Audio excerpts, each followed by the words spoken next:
বাংলাদেশের ইতিহাসে এই প্রথম প্রধানমন্ত্রী তারেক রহমানের সঙ্গে বিরোধী দলীয় নেতা ডাক্তার শফিকুর রহমানের যে এত মধুর সম্পর্ক, এটা এর আগে ইতিহাস বলে না।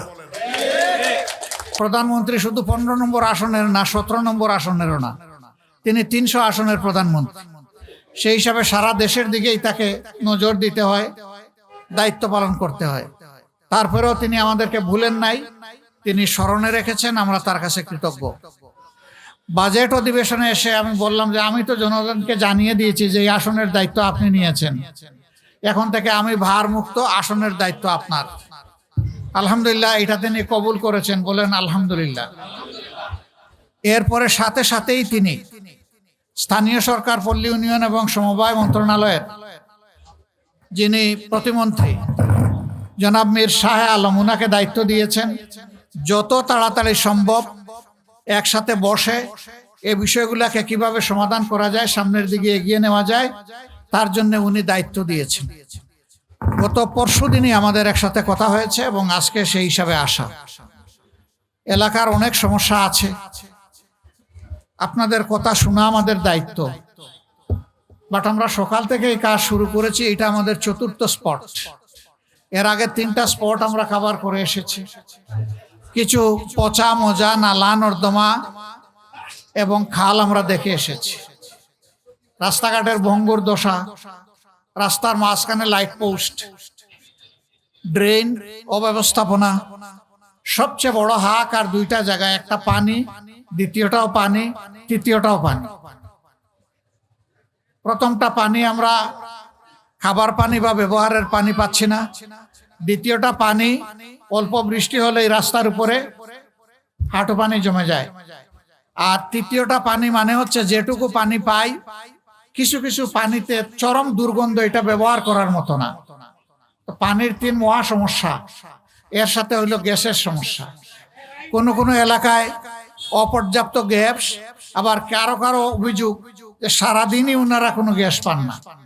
তাই সেই সমস্ত বিষয়, কিশোর গ্যাং, রাস্তায় রাস্তায় আড্ডা, কি হলো,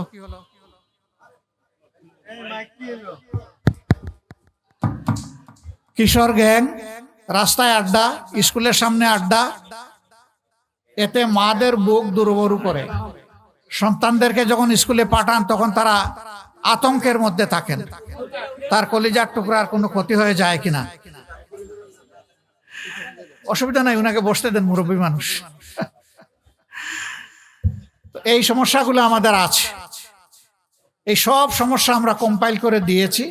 এখন সরজমিনে স্বচক্ষে দেখতে এসেছেন আমাদের সম্মানিত প্রতিমন্ত্রী, তার সাথে আপনারা দেখতে পাচ্ছেন সিলেট উত্তর সিটি কর্পোরেশনের সম্মানিত প্রশাসক। আমরা 12 ফেব্রুয়ারির নির্বাচন দুইজনেই আমরা একসাথে এখানে করেছি এবং প্রচন্ড মিল। দুইজনের নামই শফিক। আল্লাহ তাআলা একজনকে নিয়েছেন সংসদে, আরেকজনকে দিয়েছেন 8টা আসনের দায়িত্ব। 8টা আসন নিয়ে আমাদের সিটি কর্পোরেশন। আপনারা ভাগ্যবান, মহাভাগ্যবান। এই দুইজন তো পাইলেনই, সাথে সাথে প্রতিমন্ত্রী যিনি এসেছেন তিনি এই এলাকায় কয়েক বৎসর বসবাস করেছেন। তো বাকি থাকলো কি আপনাদের? আলহামদুলিল্লাহ, ভালোই পেয়েছেন। এখন দোয়া করেন সবাই মিলে আমরা যাতে কাজগুলো এগিয়ে নিয়ে যেতে পারি। ওনারও আজকে আরো অনেকগুলো সরকারি কর্মসূচি আছে, আমারও আছে। আমরা আসছি, আমরা আসব। আজকে শুরু, শেষ নয়, এর মধ্য দিয়ে আমাদের শুরু। বাকিটা আমি অনুরোধ করব যে মাননীয় প্রতিমন্ত্রী আমাদের সকলের হয়ে তিনি কথাগুলা বলবেন। তবে আমি বিশেষভাবে ধন্যবাদ জানাই মাননীয় প্রধানমন্ত্রীকে যে তিনি সিরিয়াসলি এই দায়িত্বটা গ্রহণ করেছেন। ড্রেইনের সমস্যা, তারপরে ভাঙা রাস্তা, চুলায় আগুন জ্বলে না, বাথরুমে পানি পাওয়া যায় না, কিশোর গ্যাংয়ের সমস্যা, লাইট পোস্টের সমস্যা, এই সবগুলা মোটামুটি এসে গেছে। এখন দোয়া করেন আমরা সবাই মিলেমিশে একাকার হয়ে, এই দেশ আমাদের সবার, সরকারি দলেরও দেশ, বিরোধী দলেরও দেশ, 18 কোটি মানুষের দেশ। এই দেশটাকে ইনশাল্লাহ আমরা সবাই মিলে এগিয়ে নিয়ে যাব। আমরা প্রধানমন্ত্রীর সুস্বাস্থ্য কামনা করছি। এখানে আরো সরকারের এবং সিটি কর্পোরেশনের সিনিয়র ব্যক্তিবর্গ আছেন, সিটি কর্পোরেশনের সিইও আছেন, আর অনেক দায়িত্বশীল ব্যক্তিবর্গ আছেন। তাদের সবাইকে এলাকাবাসীর পক্ষ থেকে আমি কৃতজ্ঞতা এবং ধন্যবাদ জ্ঞাপন করছি। ইনশাআল্লাহ সবাই মিলে কাজ করেই দেশটাকে সামনের দিকে আমরা এগিয়ে নিয়ে যাব। আল্লাহ হাফিজ। বাংলাদেশের ইতিহাসে এই প্রথম প্রধানমন্ত্রী তারেক রহমানের সঙ্গে বিরোধী দলীয় নেতা ডাক্তার শফিকুর রহমানের যে এত মধুর সম্পর্ক, এটা এর আগে ইতিহাস বলে না। এটাই হচ্ছে সম্ভাবনা তৈরি হয়েছে। 5ই আগস্টের পর যে আপনারা বলছেন পরিবর্তনটা কি, এটাই পরিবর্তন। বৈষম্যহীনতা কি, এটাই হচ্ছে বৈষম্যহীনতার নজির। আমিও প্রথম সংসদ সদস্য হিসেবে পার্লামেন্টে এসেছি, বগুড়া 2 থেকে নির্বাচিত হয়ে। মাননীয় প্রধানমন্ত্রী তারেক রহমান উনিও প্রথম এমপি, মাননীয় বিরোধী দলের নেতা উনিও প্রথম এমপি। আমরা সংসদে পুরনো এমপিদের কাছ থেকে যেটুকু শুনেছি দেখেছি, তারা বলেছে আগের সরকারগুলোর সময়ে বিরোধী দলীয় নেতারা এমপিরা কোনো কিছু পায়নি, বঞ্চিত ছিল। তারা ঝগড়া হতো, তর্ক হতো, অকথ্য ভাষায় সংসদে গালিগালি হতো, পরিবেশ থাকতো না। কিন্তু আমি কৃতজ্ঞতার সাথে ধন্যবাদ জানাই মাননীয় বিরোধী দলীয় নেতার কাছে। উনি অনেক সুমিষ্ট ভাষায় টুকিটাকি ছুনছুটি হলেও, একটু অ্যাটাকিং কথাবার্তা হলেও ট্রেজারি ব্রাঞ্চ এবং বিরোধী দলের মধ্যে সব শেষে কথা বলে বিরোধী দলীয় নেতা এবং সংসদ নেতা। বিরোধী দলীয় নেতা এমন সুন্দর করে সামারাইজ করে নিয়ে আসেন, একদম পরিবেশটি শান্ত করে দেন, নিজেদের মধ্যে একটা সৌহার্দ্যপূর্ণ পরিবেশের তৈরি করে দেন, এবং মাননীয় সংসদ নেতা জনাব তারেক রহমান ওনার কথাকে গ্রহণ করে সেটা ফিনিশিং দিয়ে দেন। আমরা অত্যন্ত আনন্দ চিত্তে সুন্দর পরিবেশে সংসদ থেকে ফিরে যাই। বাজেট বক্তৃতায় আপনারা জানেন যে সব শেষের বক্তা 2 জন, বিরোধী দলীয় নেতা এবং সংসদ নেতা। বিরোধী দলীয় নেতার বক্তব্যে জনাব বিরোধী দলীয় নেতা অত্যন্ত বিচক্ষণতার সহিত, প্রাজ্ঞতার সহিত, দূরদর্শিতার সহিত ওনার নির্বাচনী এলাকার উন্নয়নের দায়িত্বটা উনি বক্তৃতার মাঝে প্রধানমন্ত্রীর উপর ছেড়ে দিয়েছেন। মাননীয় প্রধানমন্ত্রী তার বক্তৃতার সময় ওনার বক্তব্যটি গ্রহণ করেছেন এবং বলেছেন যে বিরোধী দলীয় নেতা আপনার নির্বাচনী এলাকার যা যা করার প্রয়োজন আমি করব ইনশাল্লাহ। সবাই বলে আলহামদুলিল্লাহ।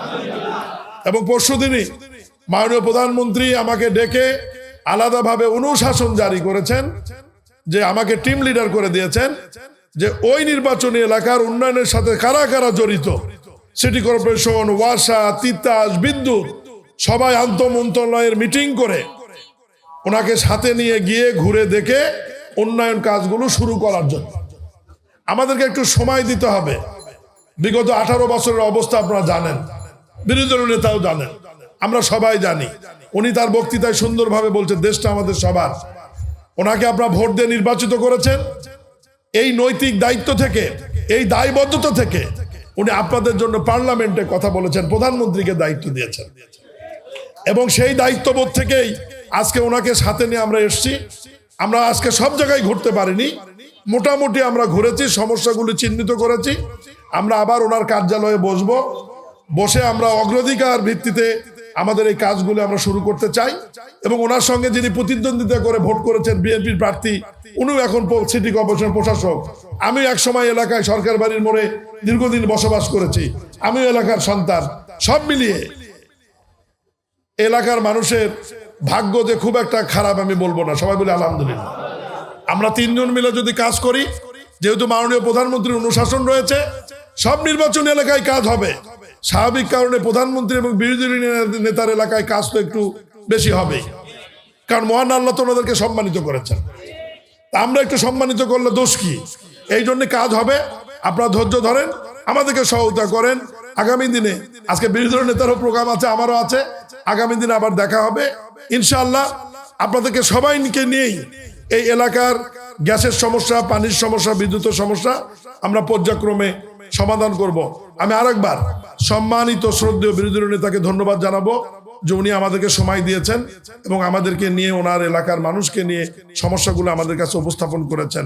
আমি সবার প্রতি কৃতজ্ঞতা ধন্যবাদ জানিয়ে বিশেষ করে মাননীয় প্রধানমন্ত্রী জনাব তারেক রহমানের প্রতি ধন্যবাদ এবং কৃতজ্ঞতা জানাই যে উনি এই প্রথম কোন সরকার প্রধান বিরোধী দলীয় নেতার বক্তব্যকে গ্রহণ করে তার নির্বাচনী এলাকায় আমাদেরকে পাঠিয়েছেন, দায়িত্ব নিয়েছেন। এই জন্য তারেক রহমানের প্রতি কৃতজ্ঞতা জানিয়ে আমার বক্তব্য শেষ করছি। ভালো থাকবেন, দেখা হবে ইনশাল্লাহ, মাঝে মাঝে আমরা আসবো। আসসালামু আলাইকুম রহমতুল্লাহ। সংসদে দাঁড়িয়ে আমাদের বিরোধী দলীয় নেতা বাজেট পাশের মধ্য দিয়ে ঢাকা 15 আসনের উন্নয়ন কাঠামোকে গতিশীল করার লক্ষ্যে মাননীয় প্রধানমন্ত্রীর উপরে একটা দায়িত্ব দিয়েছেন। মাননীয় প্রধানমন্ত্রী সারা বাংলাদেশ নিয়ে যেভাবে কাজ করেন একইভাবে বিরোধী দলীয় নেতা ব্যস্ততার থাকে, উনি বলেছেন আপনার উপরে আমি ঢাকা 15 আসনের দায়িত্বভার দিলাম। সাথে সাথে মাননীয় প্রধানমন্ত্রী জনাব তারেক রহমান সেই দায়িত্ব গ্রহণ করে আমাদের স্থানীয় সরকার পল্লী উন্নয়ন সমবায় প্রতিমন্ত্রী জনাব মীর শাহ আলমকে দায়িত্ব দিয়েছেন যে সরজমিনে বিরোধী দলীয় নেতা, সিটি কর্পোরেশনের আমি এবং আমার কর্মকর্তা সহ পরিদর্শন করে সেটাকে অগ্রাধিকার ভিত্তিতে কিভাবে বাস্তবায়ন দ্রুত সময়ের মধ্যে করা যায় সেটা নিয়ে কাজ করার জন্য সে আলোকে আজকে সকাল 9টা থেকে আমরা কাজ শুরু করেছি। মাননীয় সংসদ সদস্য একটু আগে বলেছেন শুরু হয়েছে, শেষ হয়নি। তবে আপনাদেরকে একটু ধৈর্য ধরতে হবে। এখানে কোনো রাজনৈতিক বক্তব্য নয়। 18 বছর এই দেশ ছিল একটা অব্যবস্থাপনার মধ্যে। এটা সঠিক না বেঠিক? এইটাকে সঠিক করার জন্য, সমাধান করার জন্য মাননীয় প্রধানমন্ত্রী এবং মাননীয় বিরোধী দলীয় নেতা তারা চেষ্টা করছেন, আমরা তাদেরকে সহযোগিতা করব। রাস্তাঘাট বিভিন্ন জায়গায় কিন্তু হচ্ছে, চলমান আছে, সেটা চলমান থাকবে।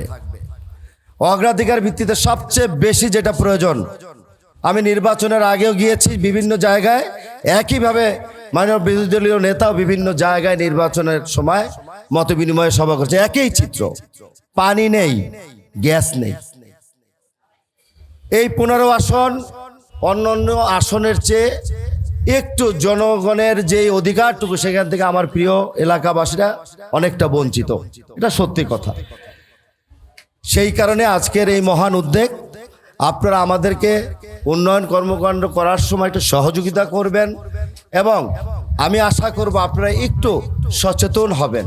যেমন এই জলাবদ্ধতার বিষয়, পানি কেন জমে, আমরা যত্র যেখানে সেখানে আমরা ময়লা আবর্জনা ফেলে দিই, নির্দিষ্ট একটা জায়গায় রাখি না।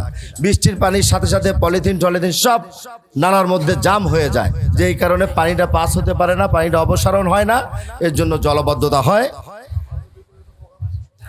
তো সেই কারণে আমরা সবাই সচেতন থাকব, যার যার কাজগুলো গুরুত্ব সহকারে আমরা করার চেষ্টা করব।